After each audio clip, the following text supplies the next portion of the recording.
तो इसका जो विषय है वो है कि किस प्रकार एक योगी जो अष्टांग योग की पद्धति पर ऊपर पहुंच चुका है, सिद्ध कर चुका है अपने योग आसन को, योग को, तो उसकी क्या अवस्था होती है उसको आज हम पढ़ेंगे। तो श्लोक क्रमांक 24 आप मेरे साथ कह सकते हैं, पढ़ सकते हैं।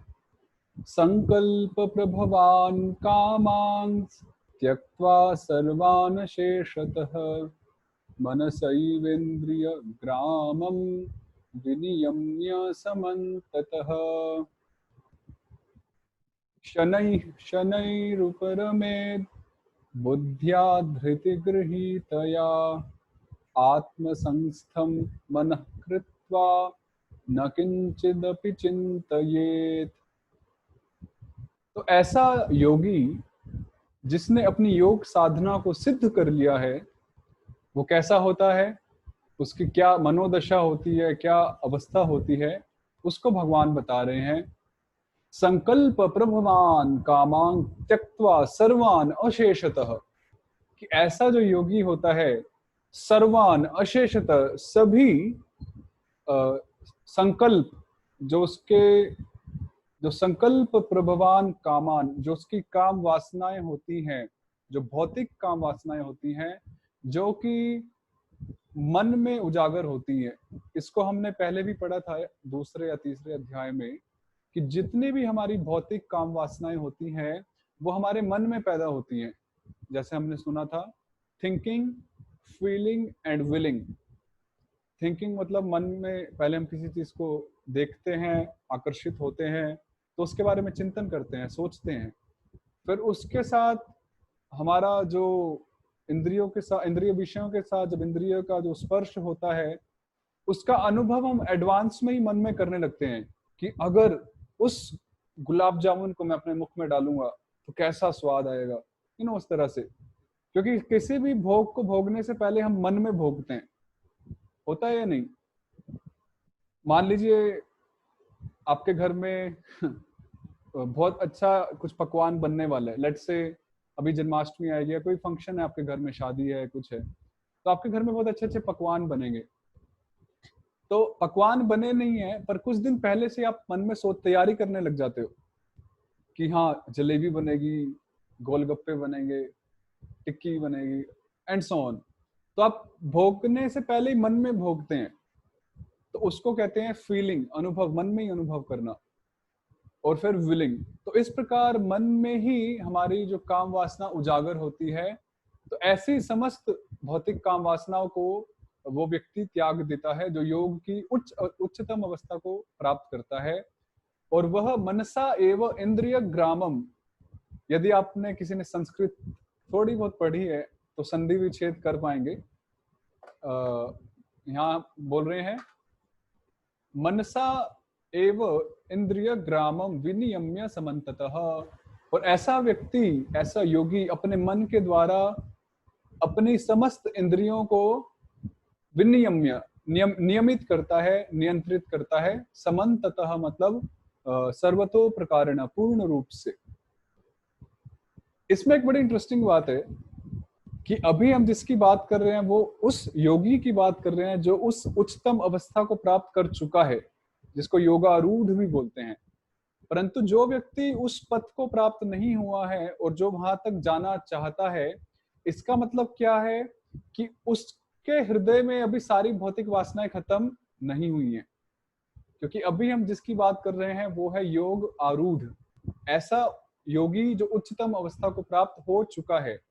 तो वो तो सभी भौतिक काम वासनाओं से मुक्त है, परंतु जो अभी वहां पहुंचने के लिए अग्रसर है, पहुंचना चाहते हैं, जिन्होंने आरंभ किया है, उनके हृदय में काम वासनाएं अभी हैं और उनके मन के द्वारा इंद्रियों का संयम पूर्ण रूप से नहीं हो रहा है, ये समझना चाहिए। पर उसने कहीं ना कहीं कुछ ना कुछ शुरुआत की है, तो वो एक बहुत ही अच्छी बात है। मतलब उससे वो अभी शुरुआत कर चुका है, तो धीरे धीरे वो भी उस अवस्था तक पहुंचेगा जहां पर वो भी पूरी तरह से अपने इंद्रियों को संयमित करेगा और समस्त भौतिक काम वासनाओं से मुक्त हो जाएगा। और शनैः शनैः, ये बड़ा प्रसिद्ध वर्ड है संस्कृत में, शनैः शनैः। शनैः शनैः का क्या अर्थ होता है? ओके, थोड़ा संस्कृत टेस्ट लेते हैं आपसे, कौन बता पाएंगे शनैः शनैः को क्या हिंदी में कैसे बताएंगे आप? ओके,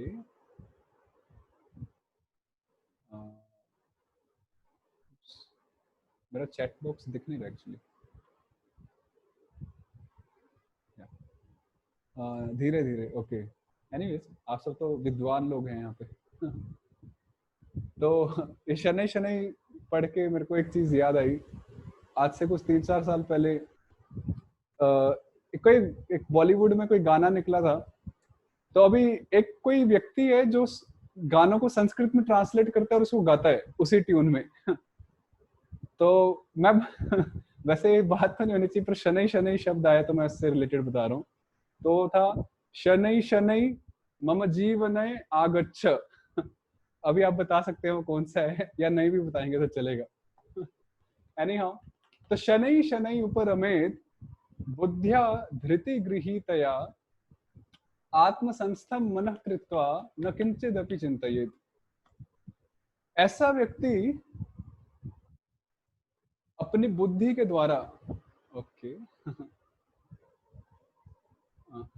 कृष्ण, आप सब बड़े स्मार्ट हैं। हाँ, चैट बॉक्स में आप लिख भी रहे हैं। Yes, you are right. तो शनैः शनैः मम जीवने आगच्छ।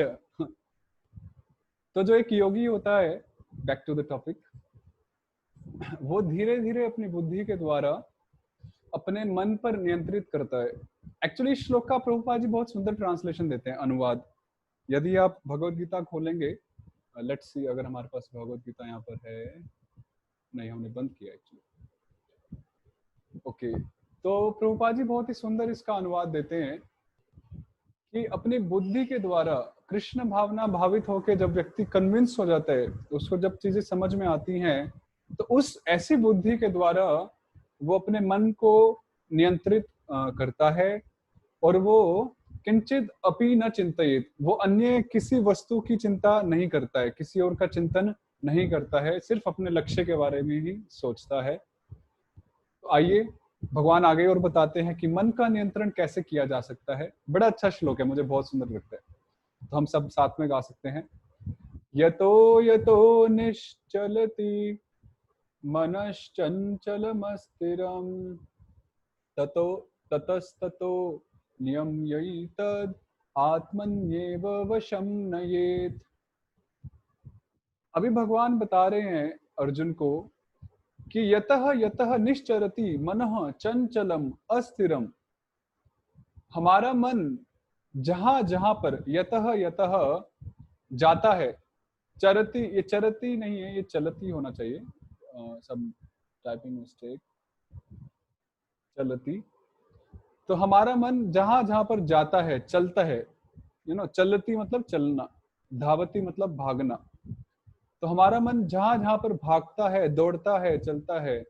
और मन का क्या विशेषण बताया है यहाँ पर? चंचलम।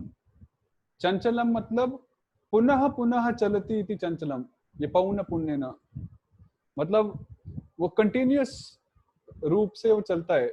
और अस्थिरम, हमारा मन कैसा है? अस्थिर है।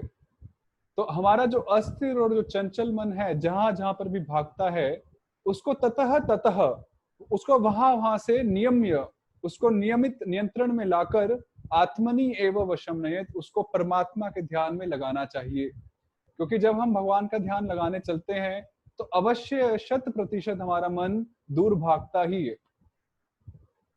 जिस आप में से जो जो भी माला करते हैं, भगवान का नाम जपते हैं, तो आप सबको थोड़ा अनुभव हो रहा होगा कि जब हम माला लेके बैठते हैं विशेष रूप से, तो हमारा मन इतनी दिशाओं में भागता है कि पूछिए ही मत। वैसे भागता तो हमेशा ही है, पर माला करते हुए हमें रियलाइज होता है, ये अनुभव होता है कि हमारा मन कितना चंचल है। एम आई राइट और नॉट? हमारा जो मन है वो नियमित रूप से भागता ही रहता है। इवन जब हम विश्राम कर रहे होते हैं, सो रहे होते हैं, तो हालांकि हमारा स्थूल शरीर सो रहा है, पर हमारा जो सूक्ष्म शरीर है, जो हमारा मन है, वो कंटिन्यूअसली उसका काम चल ही रहे, वो कुछ ना कुछ सोच रहा है, कुछ ना कुछ अनुभव कर रहे। तो हम भी हमेशा, हमारा मन हमेशा भागता ही रहता है, पर जब हम जप करते हैं, श्रवण करते हैं, गीता का पाठ सुनते हैं, तो तब हमें अनुभव होता है, रियलाइज होता है कि हमारा मन कितना चंचल है। तो और ये बहुत अच्छी बात है कि एटलीस्ट हमें पता तो चला कि हमारा मन चंचल है, वरना कुछ लोगों को तो पता ही नहीं चलता कि उनका मन चंचल है और उन्हें लगता है कि सब बढ़िया चल रहा है, सब चंगा है। तो सब चंगा नहीं है, गड़बड़ है। और गड़बड़ यही है कि मन चंचल है। ये मन बड़ा चंचल है, सुना है आपने? कैसे इसे fill in the blanks करूं, कैसे इसे दमन करूं या शमन करूं, समथिंग कुछ तो है। तो ये मन बड़ा चंचल है और भगवान ने यही बताया है कि मन बहुत चंचल है, अस्थिर है, परंतु उसको बार बार ही भगवान के ध्यान में लगाना चाहिए। तब जाकर क्या होगा, हम अपने मन को नियंत्रित कर पाएंगे। देखिए वैसे बहुत मुश्किल कार्य है मन को नियंत्रित करना, परंतु जब हम प्रयास करेंगे तो धीरे धीरे धीरे धीरे हमारा मन हमारी बात सुनने लगेगा। क्योंकि हमने जैसा पढ़ा था तीसरे या चौथे अध्याय के अंत में कि मन के ऊपर बुद्धि है और बुद्धि से ऊपर आत्मा है और आत्मा से ऊपर परमात्मा है। तो मन सबसे बड़ा नहीं है, मन से ऊपर भी हायरार्की में बहुत है, बुद्धि, आत्मा, परमात्मा। तो इसलिए मन राजा बन के नहीं रह सकता। हालांकि अभी इस अवस्था में मन राजा बन के घूमता है, मन राजा बना हुआ है और मन जैसा आदेश देता है हमारी बुद्धि जी सरकार वैसा ही करती है। और आत्मा तो साइड में कहीं सलाखों के बीच में बंद है, जो हमारी सूक्ष्म बुद्धि है, दूषित मन है। तो अभी तो हमारा मन राजा की तरह उपदेश देता है कि मेरा मन करता है ये, मेरा मन करता है वो। परंतु जैसे जैसे हम प्रयास करेंगे तो हम धीरे धीरे उस मन को राजा की गद्दी से खींच के उसको एक सेवक की गद्दी प्रदान करेंगे। तो अभी हमारे ऊपर है कि हम उसको राजा की गद्दी देना चाहते हैं या उसको सेवक की गद्दी देना चाहते हैं। यदि हम राजा की गद्दी देंगे कोई बात नहीं, दे सकते हैं, पर तब हमारा मन हमारा बंधु होना चाहिए, हमारा मित्र होना चाहिए। यदि वो मित्र है तो मित्र को हम बाजू में भी बिठा सकते हैं राजा की गद्दी पे, पर यदि वो मित्र नहीं है तो उसको सेवक की गद्दी ही उसके लिए उपयुक्त है, उसके लिए उचित है। तो इसलिए भगवान बहुत ही सुंदर उपाय बता रहे हैं कि जैसे अभी हम क्लास में बैठे हैं तो अवश्य ही हम में से कई जनों का मन इधर उधर जा रहा होगा, अपने घर में, काम में, धंधे में। तो अभी आप उसको वापस लाने का प्रयास कीजिए। अच्छा, मैं आपसे एक क्वेश्चन पूछता हूँ, क्या कभी ऐसा हुआ है, जैसे मान लीजिए आप अपने बचपने में जाइए, जो बचपने में है वो बचपने में ही रहिए, जो आगे बढ़ चुके हैं जीवन में वो अपने स्कूल डेज में जाइए, जब आप विद्यालय में पढ़ते थे। तो कभी कभी हमारा मन, बैठे तो हम क्लास में हैं, परंतु हमारा जो मन है वो किसी और विषय के बारे में सोच रहा है जो कि हमारी पढ़ाई नहीं है।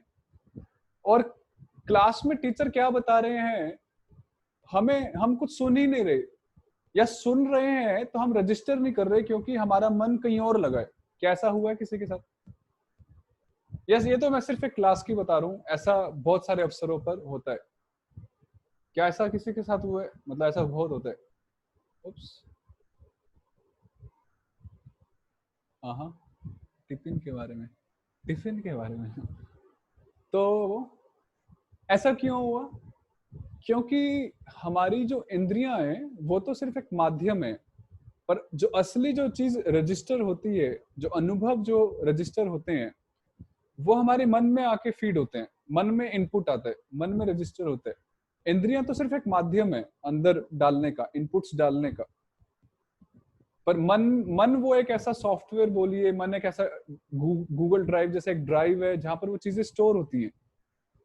तो इसलिए मन ही मूल है, और मन को हमने प्रयास किया नियंत्रित करने का, संयमित करने का, तो बात बन सकती है।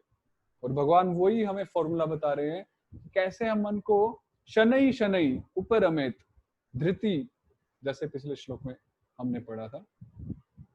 तो इस प्रकार जो करते हैं, मन को संयमित करते हैं, तो उन्हें धीरे धीरे आत्मा का साक्षात्कार होता है। प्रशांत मनसम येनम योगिनम सुखमुत्तमम उपैति शांत रजसम ब्रह्म भूतम कल्मषम। तो हम प्रयास कर रहे हैं कि हम गीता के प्रत्येक श्लोक को स्पर्श करते हुए आगे बढ़ें, क्योंकि कई भक्तों के ऐसे उनके सजेशंस आए थे, तो इसलिए आप सब भी हमारे साथ श्लोक को पढ़ सकते हैं, देख सकते हैं, सुन सकते हैं। तो ऐसा व्यक्ति प्रशांत मनसम, जब वो अपने मन को नियंत्रित कर लेता है तो उसका मन कैसा हो जाता है? प्रशांत, प्रकृष्ट रूपेण शांत, उसका मन पूर्ण रूप से शांत हो जाता है। क्योंकि संयमित मन ही शांत हो सकता है, असंयमित मन, अनकंट्रोल्ड माइंड कभी भी शांत नहीं हो सकता। और ऐसा जो योगी होता है वो उत्तमम सुखम उपैति, वो उत्कृष्ट सुख को प्राप्त करता है, द हाईएस्ट हैप्पीनेस। शांत रजसम, और जो उसका रजोगुण होता है वो शांत हो जाता है, वो दब जाता है। जो उसका रजोगुण और तमोगुण होता है वो दब जाता है। और ब्रह्म भूतम अकल्मषम, और ऐसा व्यक्ति ब्रह्म भूतम, उसको आत्म साक्षात्कार हो जाता है कि मैं आत्मा हूं और मैं शरीर से पृथक हूं, अलग हूं। और इस प्रकार वो अकल्मषम, सभी कल्मशों से, सभी दोषों से वो मुक्त हो जाता है। और इसके बाद उसको परमात्मा का साक्षात्कार भी होता है। युञ्जनेवं सदात्मानं योगी विगत कल्मषः सुखेन ब्रह्म संस्पर्शम अत्यंतम सुखमश्नुते। तो ऐसा व्यक्ति सततम, सदा, हमेशा भगवान के ध्यान में रहता है। युंजन, युंजन मतलब युजिर योगी, भगवान के संपर्क में रहता है, भगवान के ध्यान में रहता है। और विगत कल्मषः, और वो सारे कल्मशों से पूरा मुक्त हो जाता है। और सुखे न ब्रह्म संस्पर्शम, और वो भगवान के संस्पर्श में रहता है। जो परमात्मा के ध्यान में जब वो लगता है, तो परमात्मा का ध्यान करने मात्र से हम परमात्मा के संग में होते हैं। श्रील प्रभुपाद जी अपने तात्पर्यों में समझाते हैं, अपनी पुस्तकों में समझाते हैं कि ऐसा नहीं है कि सिर्फ जब हम भगवान को फेस टू फेस दिखेंगे, आमने सामने, तभी हम भगवान के आमने सामने हैं। नहीं, हम भगवान का ध्यान भी यदि करते हैं तब भी मानना चाहिए कि हम भगवान के फेस टू फेस हैं। क्योंकि भगवान का ध्यान करना भी भगवान के संग में होने जैसा ही है, उसमें कोई अंतर नहीं है। भगवान का नाम जप करना भी भगवान के संग में होने जैसा ही है, उसमें कोई अंतर नहीं है। भगवान की कथा सुनना भी भगवान के संपर्क में होने जैसा ही है, उसमें कोई अंतर नहीं है, नहीं है, नहीं है। तो अभी हम जो भगवान के बारे में सुन रहे हैं, भगवत गीता के बारे में सुन रहे हैं, ये भी भगवान का संग प्राप्त करना है। आप ऐसा ही सोचिए कि भगवान अर्जुन को नहीं, हम सबको इंडिविजुअली बता रहे हैं। और वैसे भी हमारा जो जीवन है वो किसी कुरुक्षेत्र के युद्ध भूमि से कम तो है नहीं। हम सबके अपने अपने युद्ध भूमि है या नहीं? कोई, किसी का कहीं युद्ध चल रहा है, किसी का कुछ संघर्ष चल रहा है, किसी का कुछ दिक्कत है, किसी की कुछ प्रॉब्लम्स हैं। तो हमारे भी अपने छोटे बड़े कुरुक्षेत्र के मैदान तो हमने भी बनाए हुए हैं, और उसमें हम अपने अर्जुन हैं उस युद्ध भूमि के। तो जब हम पढ़ते हैं भगवत गीता का ज्ञान जब हम सुनते हैं, तो वास्तव में बेसिकली कृष्ण हमें ही बोल रहे हैं, और रियली कृष्ण हमें ही बोल रहे हैं। अर्जुन तो सिर्फ एक माध्यम है, एक निमित्त है, जिसके द्वारा ये ज्ञान हमें दिया जा रहा है। जैसे जब गाय से दूध निकालना होता है तो बछड़े को माध्यम बनाया जाता है दूध निकालने के लिए, परंतु वास्तव में उस दूध का भोक्ता कौन है? उस दूध को कौन पीता है? हम लोग पीते हैं, मनुष्य पीते हैं, है या नहीं? और जो बछड़ा है वो तो सिर्फ एक माध्यम है। उसी तरह से अर्जुन सिर्फ और सिर्फ एक माध्यम है, और गीता का ज्ञान हमारे लिए ही दिया गया है अर्जुन के माध्यम से।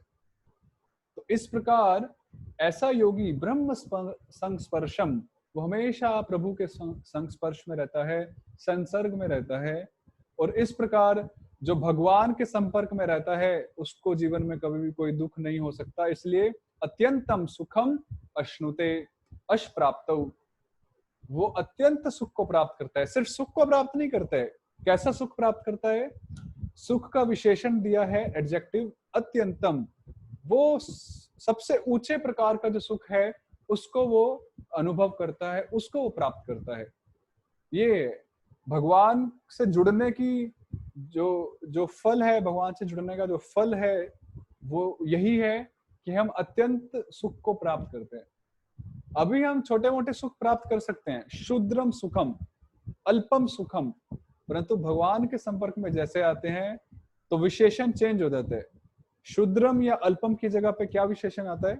अत्यंतम। तो और ये कई भक्तों का अनुभव है। कई लोग कितने समय से भौतिकतावाद में, मोह माया में लगे होते हैं, संसार में लगे होते हैं, पर जैसे ही वो भगवान के संपर्क में आते हैं, उनकी जिंदगी मानिए हवा में ही उड़ने लगती है और वो बिल्कुल ही एक अलग स्तर पे घूम चलते हैं। जैसे जो गाड़ियां होती हैं, तो गाड़ियां सड़क पे चलती हैं और सड़क पे ट्रैफिक लाइट्स होती हैं, स्पीड ब्रेकर्स होते हैं, ट्रैफिक पुलिस होती हैं, ये सब चीजें होती हैं। परंतु यदि कोई हेलीकॉप्टर या एरोप्लेन में जाता है तो ना तो वहां कोई ट्रैफिक पुलिस है, ना वहां पर कोई जाम है, ना वहां पर कोई स्पीड ब्रेकर्स हैं। वो बिल्कुल एक सीधा सा रास्ता है, बिल्कुल प्यारा सा सीधा सा प्लेन। तो उसी प्रकार जब हम भौतिकतावाद में रहते हैं, भगवान से दूर बन के रहते हैं, हालांकि भगवान हमसे दूर नहीं है, परमात्मा के रूप में है, परंतु जब हम खुद दूरी बनाते हैं, तो हम मान लीजिए नीचे जमीन पे ट्रैफिक गाड़ी में घूम रहे हैं, जहां पर बहुत सारे बंधन है, दुख है, क्लेश है, कष्ट है, नियम है, ये है, वो है। परंतु जैसे ही हम भगवान के संपर्क में आते हैं, तो हम मान लीजिए उस हवाई जहाज में है, जहां पर कोई हर्डल नहीं है, कोई ऑब्स्टेकल नहीं है, हम सीधा एक बड़ी प्यारी सी उड़ान भर रहे हैं। ऐसा जीवन हो जाता है एक भक्त का। और ऐसे जीवन का अनुभव ऐसा नहीं कि अगले जन्म में होगा। सद्य सद्य अपि, भागवतम में शब्द आया है सद्य। सद्य मतलब इमीडिएटली, तुरंत। आपन्न संसृतिम घोराम यन्नाम विवशो गृणन। सद्य, जो व्यक्ति भगवान का नाम जप करता है, भगवान का स्मरण करता है, भगवान की भक्ति करता है, वो सद्य, तुरंत, इमीडिएटली वो सभी दुखों से मुक्त हो जाता है और वो सुख की प्राप्ति करता है।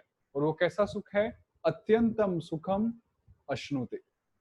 तो इसलिए ये बहुत बड़ी प्रेरणा है हमारे लिए भी कि हालांकि हम अष्टांग योग तो नहीं कर पाएंगे या कुछ ही विरले लोग कर पाएंगे, परंतु जब हम भक्ति योग करते हैं, भगवान का भजन करते हैं, तो हम भगवान के स्पर्श में रहते हैं, भगवान के संग में रहते हैं। और जब हम भगवान के संग में होंगे, फिर तो कोई दुख ही नहीं हो सकता, फिर तो सुख ही सुख, आनंद ही आनंद। अच्छा, आप में से बंगाली किस चीज को आती है? मैं कुछ सोच रहा था, कुछ बंगाली में मैं कुछ शेयर करना चाहता था। आप में से बंगाली कौन कौन समझते हैं? एनीवन?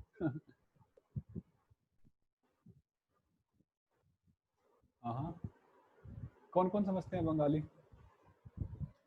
ओके, कुछ कुछ many times. What is this? ठीक है। कुछ लोग समझते हैं, कुछ लोग नहीं समझते, तो जो लोग नहीं समझते वो भी समझने का प्रयास कीजिए। अच्छा, अभी मैं आपसे क्वेश्चन पूछूंगा, आप उसका उत्तर दीजिएगा। और जो लोग बंगाली नहीं जानते वो सुन सकते हैं। कृष्ण कोथाय, कृष्ण कोथाय, अपने उत्तर दीन दाओ। कृष्ण कोथाय।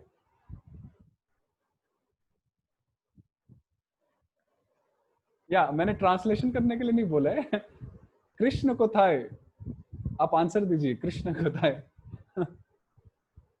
हाँ, सीमा पालीवाल माता जी लिख रहे हैं एवरीवेयर, गुंजन माता जी एवरीवेयर, सरिका माता जी आमादिर अंतर माया, अंतरात्मा, शोभ जोगाए मन में, in me, Krishna is everywhere, inside us, मान मन में, शोभ जोगाए भावना मनपानी जी। ओके, ओमनी प्रेजेंट, कर्ण कर्ण में। और कोई भी आंसर सोच सकते हैं। अच्छा, अभी अभी ध्यान से सुनिएगा। अच्छा, जिसको लिखना लिख सकते हैं, फिर हम बोलते हैं। कर्ण कर्ण में, ये तो हो गया। ठीक है, अभी आप सुनिए। आपने ठीक बोला है, पर अभी हम जो बोलने जा रहे हैं वो कुछ इंटरेस्टिंग होने वाला है। कृष्ण कोथाय कथाय, समझे आप? कृष्ण कोथाय कथाए, समझे? इंटरेस्टिंग है ना? कृष्ण कोथाए, कृष्ण कहां पर है? कथाए, कथा में।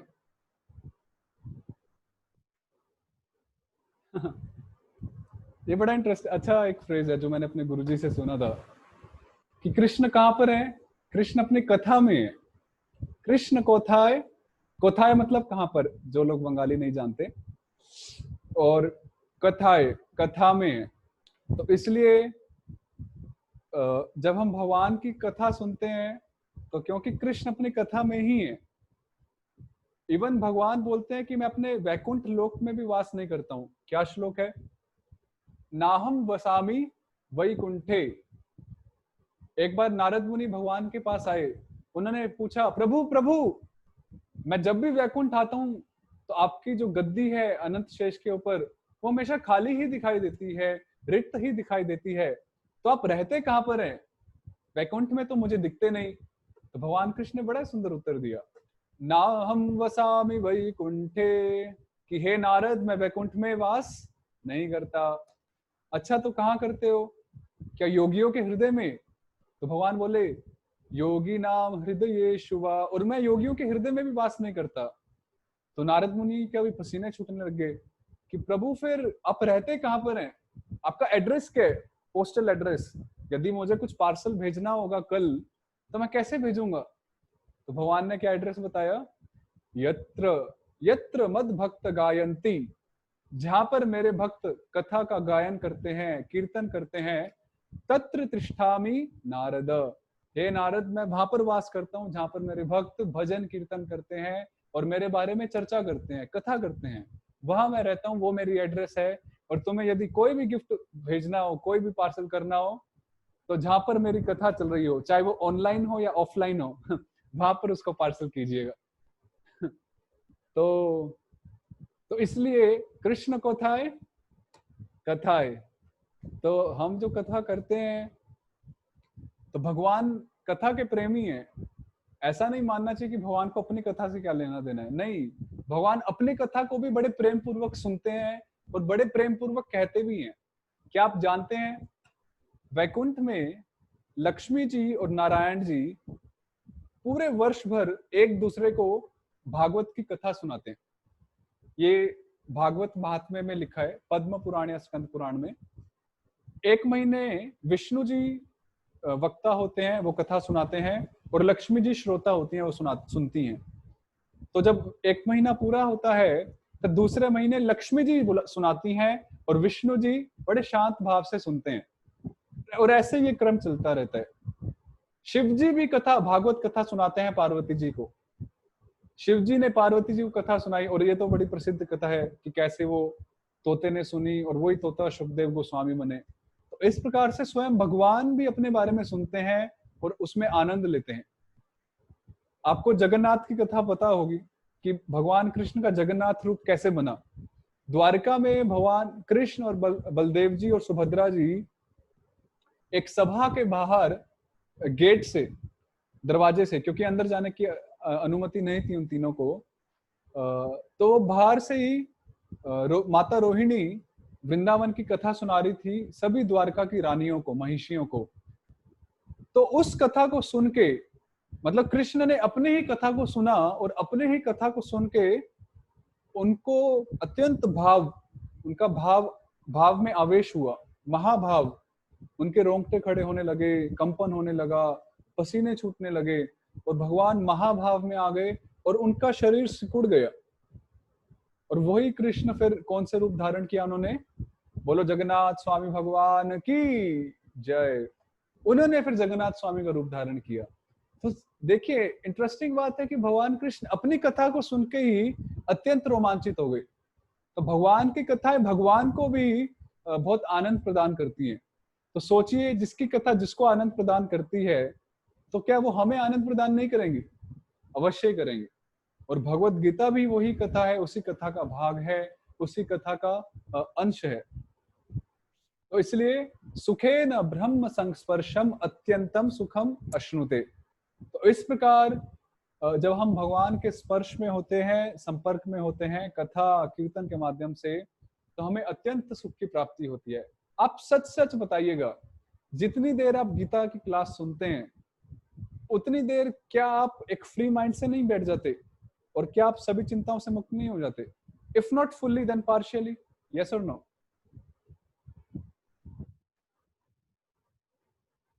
ओके, रविश मलपानी जी यस, अंजलि माता जी, आनंद यादव जी, ऑलमोस्ट आप सभी। भले ही कथा के बाद या पूरे दिन भर कुछ भी टेंशन हो, कुछ भी हो, पर जब हम गीता सुनने बैठते हैं, कीर्तन करते हैं, माला करते हैं, भक्ति करते हैं, एटलीस्ट उतना टाइम हमारी जो चेतना है, हमारे जो मन का जो लेवल है, वो बहुत ऊपर ऊपर आ जाता है और हम सब कुछ लिटरली भूल जाते हैं और हमें ऐसा लगता है कि बस हमेशा यहीं रहना चाहिए। Stay high for ever, English में बोलते हैं, अब हमेशा के लिए ऊपर बने रहो। तो इसको कहते हैं अत्यंतम सुखम अश्नुते, कि हमें यहाँ पे अत्यंत सुख की प्राप्ति होती है और इसलिए हम सब चिंताओं से मुक्त हो जाते हैं, एटलीस्ट जितना हम समय यहाँ बिताते हैं। तो इसलिए हमें ज्यादा समय बिताना चाहिए, क्योंकि ज्यादा समय तक फिर हम चिंताओं से मुक्त रहेंगे और ब्रह्म संस्पर्श हम कर पाएंगे, है या नहीं? तो एक तो बात यह है कि एक जो व्यक्ति योग में सिद्ध हो चुका है, वो परमात्मा का साक्षात्कार करता है, वो ब्रह्म का संस्पर्श करता है। इसको दूसरी तरह से भी ले सकते हैं कि जो ब्रह्म का संस्पर्श करता है, ब्रह्म के भगवान के संपर्क में रहता है, वो परमात्मा का साक्षात्कार कर पाता है। ये दोनों तरफ से, समझ गए आप क्या कह रहे हैं? एक तो हुआ कि परमात्मा का साक्षात्कार जिसको हुआ है, वो भगवान के संपर्क में बना रहता है, परंतु जो भगवान के संपर्क में बना रहता है, वो भी परमात्मा के साक्षात्कार की ओर आगे बढ़ता है। बोथ वेज, ये टू वे, दोनों तरफ से चलता है, साइकिल है।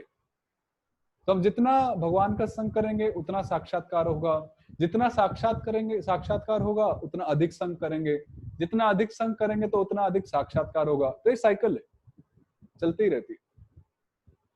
तो इस प्रकार से देखिए, चर्चा आज थोड़ा मैं एक अलग ही भाव में था, तो हमने सिर्फ इन शब्दों पे काफी अच्छी चर्चा की, मतलब प्रयास किया कुछ। तो ब्रह्म संस्पर्शम अत्यंतम सुखम अश्नुते। तो अभी आगे भगवान बता रहे हैं कि एक उच्च योगी का क्या दृष्टिकोण होता है। ऐसा व्यक्ति जो स्तर पर पहुंच चुका है, उसका दृष्टिकोण कैसा होता है? सर्वभूतस्थमात्मानं सर्वभूतानि चात्मनि इक्षते योग युक्तात्मा सर्वत्र समदर्शनः। ऐसा व्यक्ति सभी जीवात्माओं को, सभी वस्तुओं को, चाहे जड़ हो या चेतन हो, वो भगवान से संबंधित देखता है, क्योंकि अल्टीमेटली मत्तः अहम सर्वस्य प्रभवो, भगवान ने कहा है कि मुझसे ही सब कुछ आया है, चाहे वो जड़ हो या चेतन पदार्थ हो। तो ऐसा जो योगी होता है, वो किसी भी चीज को देखता है तो जारे देखो तारे नहीं, इष्ट देवेर स्फूर्ति। What is that? कि ऐसा भक्त जहां कहीं भी देखता है, उसको अपने इष्ट देव की स्फूर्ति होती है, भगवान की स्फूर्ति होती है, क्योंकि वो समझता है कि जितनी भी चीजें हैं, जितनी भी वस्तुएं हैं, वो भगवान से ही आई हैं। आप इसके लिए खुद विश्लेषण कर सकते हैं कि आप कोई भी चीज देखते हैं, वो सब भगवान से आई है, वो हमने मैन्युफैक्चर नहीं की। कुछ भी हम सिर्फ मैनिपुलेट करते हैं, यहाँ मिलाते हैं, वहां मिलाते हैं, कुछ केमिकल रिएक्शन करते हैं, ब्लास्ट होता है, कुछ निकल के आता है। परंतु वो जितने भी पदार्थ हैं, जितने भी वस्तुएं हैं, वो सब भगवान ने ही प्रदान की हैं। तो ऐसा जो व्यक्ति है, जो उस अवस्था पे पहुंच चुका है, वो इस चीज को अनुभव करता है और वो भगवान, सभी को भगवान से संबंधित दिखता है और भगवान को सभी वस्तुओं में देखता है परमात्मा के रूप में। और ऐसा व्यक्ति निरंतर अष्टांग योग में, भक्ति योग में लगता है और वो सबके प्रति समभाव रखता है, समदर्शन। जैसे हमने पहले पढ़ा था कि चाहे उच्च हो या नीच हो, गोरा हो या काला हो, इंडियन हो या अमेरिकन हो, कुछ भी हो, कोई भी जाति का हो, कोई भी वर्ण का हो, वो सबके प्रति समभाव रखता है। समभाव किस दृष्टिकोण में? क्योंकि वो जानता है भले ही शरीर उसका अलग अलग है, आवरण अलग अलग है, कोई काला आवरण है, कोई सफेद, कोई मोटा तो कोई नाटा तो कोई छोटा तो कोई ये तो कोई वो। परंतु जो आत्मा है, सबकी आत्मा एक समान है, सत चित और आनंदमयी है, और वह भगवान के अंश हैं, सिर्फ कपड़े अलग अलग है। तो जो निम्न जिनकी सोच होती है, निकृष्ट सोच होती है, वो कपड़ों पे ध्यान देते हैं। एक चाइना का या नेपाल का एक बहुत सुंदर एक कवि थे जो कविताएं लिखते थे, बहुत अच्छी स्टोरी है। तो एक बारी उनको एक बहुत बड़ी पार्टी में बुलाया गया, शायद से कलकत्ता या मुंबई की बात है। तो वो बड़े साधारण से कपड़ों में, क्योंकि वो बहुत सादा जीवन बिताते थे, तो वो बड़े सिंपल कपड़ों में वहां उस पार्टी में गए या एंट्री कर रहे थे। तो जिस व्यक्ति ने उसको बुलाया था, उस कवि को, मैं उस कवि का नाम भूल गया अभी, ये एक सच्ची घटना है। तो जिस व्यक्ति ने उसको होस्ट बुलाया था, वो सबको रिसेप्शन कर रहा था, वेलकम कर रहा था, और वो बहुत एक अमीर टाइप की काफी पॉश एक पार्टी थी। तो जब उस होस्ट ने देखा कि ये कवि तो बड़े सिंपल क्लोथ्स पहन के आए हैं, बड़े नॉर्मल से लग रहे हैं, तो उन्होंने उसको नेग्लेक्ट कर दिया, लिटरली नेग्लेक्ट कर दिया, क्योंकि उनका स्टेटस लो हो जाएगा, होता है ना ऐसे। तो वो कवि समझ गया कि ये व्यक्ति मुझसे इसको मतलब नहीं है, इसको मेरे कपड़ों से मतलब है कि मैं कैसा कपड़े। तो उसने क्या किया, तुरंत पास में एक गारमेंट्स की शॉप थी, वहां पर बहुत ही सुंदर फर्स्ट क्लास उन्होंने कोट पैंट वगैरह खरीदा, उसको पहन के फिर वो आए। जब पहन के आए तो मालिक ने, जो होस्ट था, बड़े सुंदर से उसको रिसेप्शन किया, वेलकम किया, डाइनिंग टेबल पे बिठा के उसको सर्विंग चालू किया, जो खाना था, डिनर था, वेटर्स के द्वारा। तो अभी क्या हुआ, वो जो जब वेटर्स ने सर्व किया, तो वो खाना खुद नहीं खा रहा था, वो अपने कपड़ों पे डाल रहा था, कोट के ऊपर डाल रहा था, पैंट के ऊपर डाल रहा था। तो जब वो होस्ट ने देखा कि कवि क्या कर रहे हैं, तो उन्होंने पूछा कवि को कि महोदय, ये आप क्या कर रहे हैं। तो कवि ने कहा कि पार्टी में मैं इन कपड़ों की वजह से आया हूं, और आप भी इन कपड़ों को लेकर आए हो, तो इस खाने के हकदार तो मैं नहीं हुआ, इस खाने का हकदार कौन हुआ, कपड़े हुए या नहीं। तो फिर वो होस्ट कुछ बोलना चाहता था, पर उससे पहले कवि बोले कि आपने मुझे साधारण कपड़ों में नेग्लेक्ट किया, परंतु जब मैं अच्छे कपड़े पहन के आया तो मुझे अंदर लिया, तो मेरी कीमत ज्यादा हुई आपकी आंखों में या कपड़ों की। तो उस तरह से वो फिर जो होस्ट है उसको बहुत अच्छा लेसन मिला, और वो समझ गया कि कवि क्या कहना चाहते हैं। तो हम ये बताना चाहते हैं कि जो सिर्फ कपड़े से अर्थ है, सिर्फ शरीर पर ही देखता है कि इसकी नेशनैलिटी क्या है, इसकी कास्ट क्या है, ये क्या है, वो क्या है, तो वो एक अच्छा स्तर नहीं है। हाँ, हम अलग अलग उसमें है, ठीक है, हमारे कर्मों के हिसाब से हमें वो सब अवस्थाएं मिली हैं, परंतु एक सही में एक जो उच्च कोटि का जो व्यक्ति होता है, योगी होता है, वो समदर्शी होता है, और सबके प्रति एक सद्भावना रखता है। तो ये भगवान यहाँ बता रहे हैं, यो माम पश्यति सर्वत्र सर्वम च मयि पश्यति तस्याहम न प्रणश्यामि सच में न प्रणश्यति। तो भगवान बताते हैं कि जो व्यक्ति, जो योगी इस प्रकार सब कुछ को मुझसे संबंधित देखता है और मुझे सब कुछ में देखता है परमात्मा रूप में, तो ऐसा व्यक्ति कभी भी मुझे भूल नहीं पाएगा, और मैं भी ऐसे व्यक्ति को कभी भूल नहीं पाऊंगा। तस्य अहम न प्रणश्यामि, अहम तस्य न प्रणश्यामि, अर्थात कि मैं उसके हृदय से कभी भी मिटूंगा नहीं, क्योंकि वो हमेशा मेरे ही चिंतन में रहता है और सभी चीजों को मुझसे संबंधित देखता है। तो इसलिए ऐसे व्यक्ति के मन में हमेशा मैं वास करता हूँ, और मेरे मन में भी ऐसा व्यक्ति वास करता है। ये बहुत बड़ी बात है। भक्त भगवान का ध्यान करें समझ में आता है, पर जब भगवान किसी विशेष भक्त का ध्यान करने लग जाए, इसका मतलब सही में वो भक्त महान है, क्योंकि भगवान स्वयं उसका ध्यान कर रहे हैं। आप समझ रहे हैं? ये तो नेचुरल है कि भक्त भगवान का ध्यान करते ही हैं, पर भगवान जिसका ध्यान करते हैं, ही मस्ट बी समवन, वो सही में कुछ एक चीज होनी चाहिए, सही में कुछ कुछ स्ट्रॉन्ग डिवोटी होना चाहिए। तो ये बहुत बड़ी स्टेटमेंट है जो भगवान बोल रहे हैं। तो इसलिए हमें भी प्रयास करना चाहिए कि हम भी सभी चीजों को भगवान से संबंधित देखने का दृष्टिकोण डेवलप करें, और ये अगले अध्याय में बताया जाएगा कि किस प्रकार हम वो दृष्टिकोण डेवलप कर सकते हैं, और उस प्रकार हम हमेशा भगवान से जुड़े रहेंगे, विल स्टे कनेक्टेड। और फिर हम तो भगवान के बारे में सोचेंगे, साथ में भगवान भी हमारे बारे में सोचेंगे।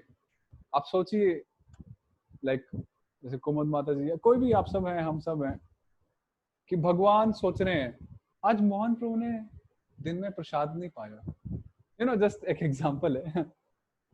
मतलब आप सोचिए, भगवान सोच रहे हैं कि आज आज रवीश जी क्लास, जैसे कल प्रभु जी नहीं आए और रोज आते हैं, तो आज रवीश जी क्लास में क्यों नहीं आए। या कभी कभी जब भक्त लोग डेली दर्शन के लिए मंदिर वगैरह जाते हैं, एक दिन यदि कोई भक्त मंदिर नहीं जाता है, तो भगवान सोचते हैं सही में कि आज वो भक्त क्यों नहीं आए दर्शन के लिए, क्योंकि भगवान को आदत होगी है हमें देखने की। हम भगवान को कितना देखते हैं पता नहीं, पर भगवान की दृष्टि तो सही है। भगवान को तो डिस्ट्रैक्शन नहीं होता है, भगवान तो देखते हैं कि वो आई मेरी आत्मा, वो आया मेरा अंश, वो आया मेरी संतान। सोचिए, ये एक मंदिर है, मंदिर में भगवान है, राधा कृष्ण इत्यादि, और मंदिर में अलग अलग लोग प्रवेश करते हैं। तो अभी भगवान तो देहात्म बुद्धि में नहीं फंसे, भगवान तो शरीर के स्तर से बहुत ऊपर हैं, वो तो आत्मा के स्तर पर देखते हैं। तो जब कोई व्यक्ति घुसता है, चाहे अमीर हो या गरीब हो या कैसा भी हो, कंगाल ही क्यों ना हो, भगवान उसके जेब नहीं देखते, भगवान उसका बैंक बैलेंस नहीं देखते, भगवान उसका शरीर का रंग नहीं देखते, उसकी परिवार उसका कुछ नहीं देखते। भगवान सीधा आत्मा पर देखते हैं कि ये मेरी संतान है, जो इतने जन्मों से मेरे से दूर थी, वो आज मेरे पास आई है मेरा दर्शन के लिए। और जब हम रेगुलरली भगवान के पास जाते हैं दर्शन करने के लिए, एक दिन भी यदि हम मिस करते हैं तो भगवान सोचते हैं कि आज वो क्यों नहीं आया। जो लोग मंगला आरती में भगवान का दर्शन करते हैं, तो कभी कभी मंगला आरती मिस हो जाती है क्योंकि सुबह जल्दी उठना होता है, तो उस दिन भगवान चिंतन करते हैं कि आज वो भक्त क्यों नहीं दिख रहे। तो सही में आप इस पर थोड़ा विचार कीजिए, सिर्फ हमें भगवान की लत नहीं लगती, भगवान को भी हमारी लत लगती है। लत समझते हैं ना, लत को और क्या बोल सकते हैं। सिर्फ हमें ही भगवान का नशा नहीं लगता है या नशा ही नहीं चढ़ता है, भगवान को भी भक्तों का नशा चढ़ जाता है। भगवान भी सोचते हैं, जैसे सूरदास जी, कालिदास जी, तुलसीदास जी कितने महान भक्त हुए, महान महान। भगवान हरिदास जी, जिन्होंने बाकी बिहारी जी को प्रकट किया, भगवान उनके सामने आके बैठते थे, उनके संगीत को सुनते थे, उनसे खेलते थे, क्या क्या नहीं लीला करते थे। तो जब भगवान उनके साथ कर सकते हैं तो हमारे साथ क्यों नहीं कर सकते, ये भरोसा होना चाहिए। और जब ये भरोसा होगा तो भगवान सही में वो हमारे साथ लीला करेंगे। मैं मतलब ऐसे बताना नहीं चाहिए, पर एक छोटी सी आपको एक कुछ दिन पहले की घटना बताऊंगा। अभी कुछ दिन पहले जगन्नाथ जी की रथ यात्रा थी, 24 या 25 को, एम आई राइट। तो उस दिन रात को हम विश्राम कर रहे थे, सो रहे थे, तो मुझे सपना आया। और क्योंकि मैं मंदिर में रहता हूँ और हमारे मंदिर में राधा गोविंद भगवान है, राधा कृष्ण जिनको हम राधा गोविंद कहते हैं, और जगन्नाथ बलदेव सुभद्रा है और गौरनिताएं हैं। तो सपने में मैंने देखा कि मंदिर में हम लोग बहुत अच्छे से सुंदर कीर्तन कर रहे हैं, सब नाच रहे हैं, हरे कृष्णा कृष्णा कृष्णा हरे हरे, हरे राम राम राम हरे हरे, कीर्तन चल रहा है बहुत सुंदर। और मैंने देखा कि सभी भगवान नाच रहे हैं, अपने ऑल्टर पे खड़े खड़े सभी डिटीज नाच रहे हैं, सभी विग्रह मूर्ति सभी नाच रहे हैं। मैंने ऐसा कभी नहीं देखा था। और उसमें विशेष रूप से जो राधा रानी है,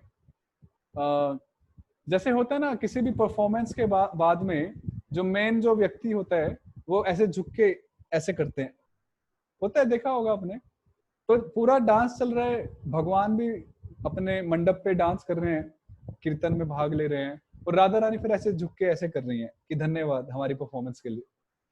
तो और फिर मेरी तुरंत आंख खुल गई। तो कहने का अर्थ है कि वो सिर्फ मूर्ति नहीं है, प्लीज, विशेष रूप से गौड़ीय वैष्णव, जो वैष्णव जब भगवान की पूजा करते हैं विग्रह रूप में, तो सिर्फ वो आइडल वर्शिप नहीं है, मूर्ति पूजा ही नहीं है, वो स्वयं भगवान की पूजा है।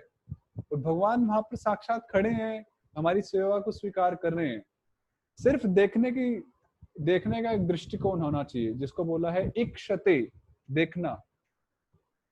तो तो हालांकि ऐसे साक्षात्कार थोड़े शेयर नहीं करने चाहिए, बताने नहीं चाहिए, क्योंकि कभी कभी लोग गलत भावना से भी ले सकते हैं।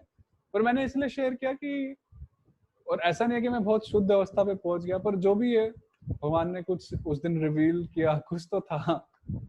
और तो इस प्रकार से भगवान हमें हमारे मन में वास करते हैं, और भगवान हमें दर्शन देते हैं, और न जाने क्या क्या, फिल द ब्लैंक्स।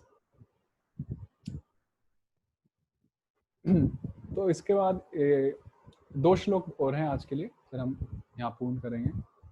तो एक उच्च योगी के कार्य, तो ऐसा जो योगी होता है उसके क्या कार्य रहते हैं?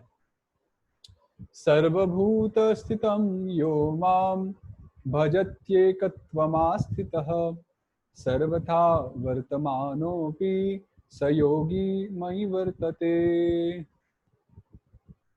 तो वही बात है जो पहले बताया था कि वो सभी जगह भगवान का अनुभव करता है, भगवान की उपस्थिति का। भागवतम में प्रहलाद महाराज एक बहुत सुंदर उदाहरण है, जो हर जगह भगवान की उपस्थिति का अनुभव करते थे। इसलिए जब उनके पिता हिरण्यकशिपु ने पूछा, क्या इस खंबे में तेरे विष्णु हैं? अभी मैं उनकी नकल तो नहीं कर पा रहा सही सही, पर समथिंग लाइक दैट, क्या इस खंबे में तेरे भगवान हैं? तो प्रहलाद महाराज ने बड़े बड़े कोमलता से कहा कि हाँ, सब जगह है, तो यहाँ पर भी हैं। तो अभी फिर क्या हुआ वो आपको पता ही है। हिरण्यकशिपु ने हाथ, कुछ लोग बोलते हैं हाथ से, कुछ लोग बोलते हैं गदा से प्रहार किया, और सही में वहां से नरसिंह भगवान प्रकट हुए। बोलो नरसिंह देव भगवान की जय। भगवान ने साबित कर दिया, सत्यम विधातुम निज भृत्य भाषितम। उन्होंने अपने भृत्य, अपने भक्त की वाणी को सत्य साबित करने के लिए वहां से वो प्रकट हुए। तो इस प्रकार से प्रहलाद महाराज बहुत सुंदर उदाहरण है इस बात का कि हम किस प्रकार हर जगह भगवान का अनुभव कर सकते हैं।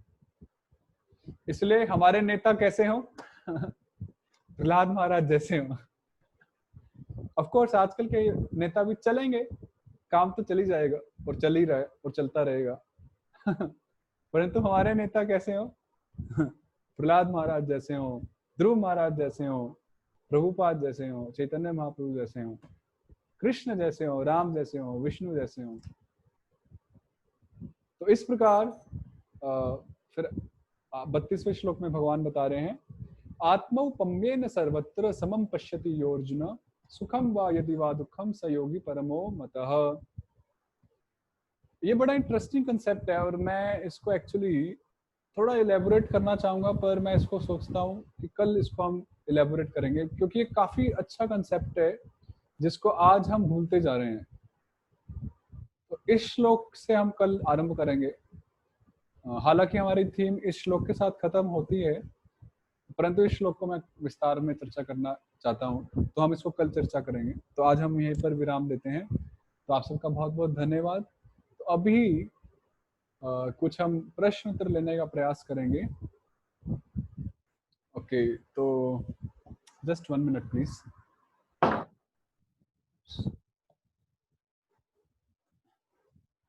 ओके, तो आप अपना उसमें एक हैंड रेस का ऑप्शन रहता है, वो क्लिक करेंगे तो हमें सुविधा होती है।